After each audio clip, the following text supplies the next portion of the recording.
Jadi kita seperti diledek gini, bunyinya begini. Perusahaan yang didirikan sebagaimana dimaksud dalam pasal 2 ayat 1 huruf A dapat melakukan kegiatan usaha yang tergolong penting bagi negara dan menguasai hajat hidup orang banyak, yaitu pelabuhan, produksi dan transmisi serta distribusi dengan tenaga listrik untuk umum, telekomunikasi, pelayaran, penerbangan, air minum, kereta api umum, pembangkitan tenaga. Jadi mereka itu sudah mengatakan secara eksplisit ini nggak boleh. Tapi lambat laun terus direlatifikasi sampai infrastruktur summit pertama di mana Menko-nya Pak Abu Rizal Bakri, semua boleh. Itu zamannya siapa Pak Kwi? Kenapa? Zamannya siapa itu Pak? Zamannya Pak SBY. Ya. Lalu kemudian lalu kemudian infrastruktur summit kedua yang Menko-nya Pak Budiono sangat tegas mengulangi lagi sambil mengatakan perusahaan asing yang beroperasi di Indonesia sama sekali tidak boleh didiskriminasi. Harus diperlakukan sama dengan perusahaan-perusahaan Indonesia.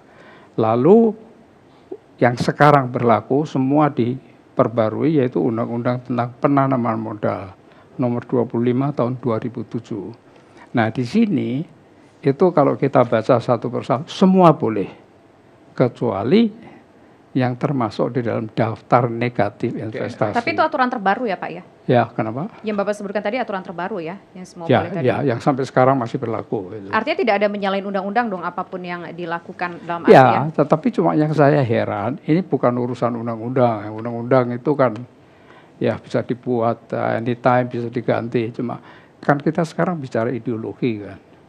Ini ada apa? Kok begitu jelasnya di tahun 67 terus dilunturkan sampai menjadi. Nah kemudian sudah disinyalemen banyak ekonom, banyak pengamat, banyak orang-orang pandai mengatakan ini sudah liberalisme total. Lalu dibantah lagi tidak betul gitu. Nah maka ini saya hanya ingin mengemukakan adanya evolusi seperti ini. Dan tim ekonominya dari satu kelompok yang sama.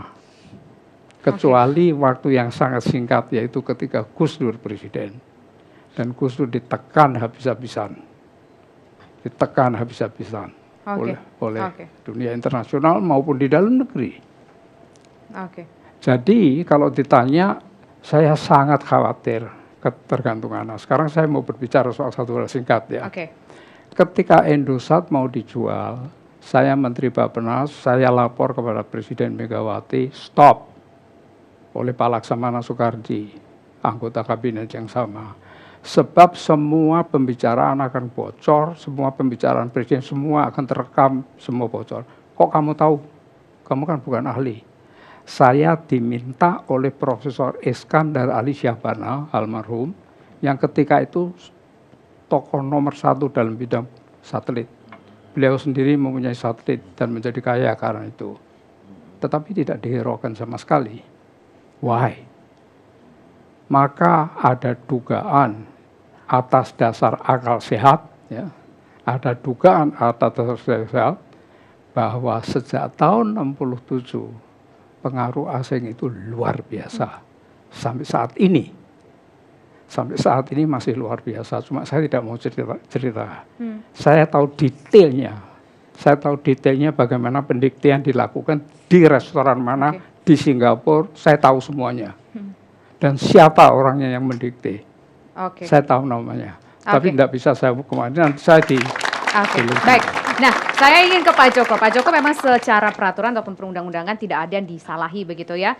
Pemerintah memberikan wewenang kepada JICT untuk bekerja sama dengan grup dari luar tadi begitu ya. Tergantung negatif list. Tapi semua juga pelabuhan ada yang mengatakan bahwa dikelola oleh pihak asing dan juga Indonesia begitu ya. Nah, kenapa ini diberikan kepada pihak asing? Karena tadi katanya ini bisa mengganggu kedaulatan loh Pak. Ya, kalau kita di pemerintahan itu kan selalu mengacu pada peraturan perundang yang berlaku ya. Sejauh ini memang ada asing itu terlibat di beberapa segmen daripada kekuatan pelabuhan secara keseluruhan. Ada yang dia memang terlibat di dalam pengelolaan tinan ya, yang nanti akan memanfaatkan daripada ruang-ruang yang ada di infrastruktur itu.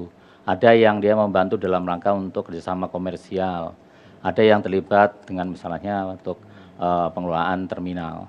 Tapi secara penuh itu tidak ada karena memang peraturan undang-undangannya mengatur hal itu.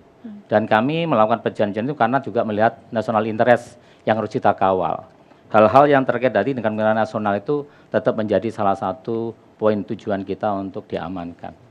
Oke. Nah kalau dilihat dari presentasinya seperti apa sih kerjasama kita dengan pihak asing untuk pengelolaan bandara, pelabuhan? Kalau angka-angkanya tentu saja saya tidak bisa menyampaikan ini karena memang harus lihat data secara utuh ya. Intinya bahwa ada tadi beberapa hal yang ingin kita juga dapat manfaat.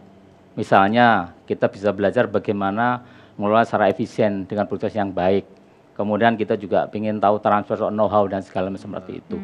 Ya ibaratnya seperti kita membangun, mohon maaf bahwa kita ada hal yang mungkin perlu kita lengkapi. Jadi kita memanfaatkan apa yang ditawarkan oleh negara-negara asing yang memang dia kompeten di bidang itu. Oke, nah ini kan kalau berkaca dengan Bapak yang sampaikan bahwa ini dibutuhkan untuk transfer knowledge, salah satunya selain investasi, selain dana juga transfer knowledge. Nah kita ambillah satu contoh kasus JICT, ini kan sudah 20 tahun dan kemudian katanya diperpanjang tahun ini untuk kerjasamanya. Apakah di sana selama 20 tahun tidak berjalan transfer knowledge itu Pak?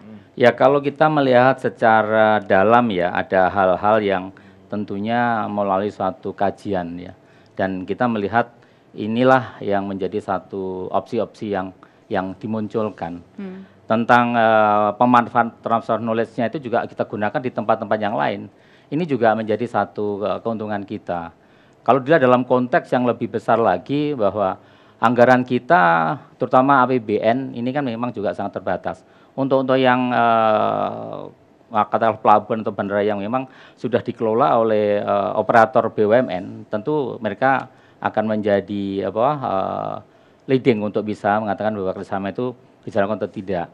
Sedangkan APBN kita yang selama ini kita gunakan untuk tempat-tempat yang secara financial appraisal-nya itu memungkinkan, ya kita gunakan untuk membangun di tempat terdepan. Contohnya, kenapa Indonesia membangun bandara di Miangas yang penduduknya cuma 400 orang? Karena ada alasan tertentu itu, jadi kita bicara kedaulatan juga, jangan seperti itu.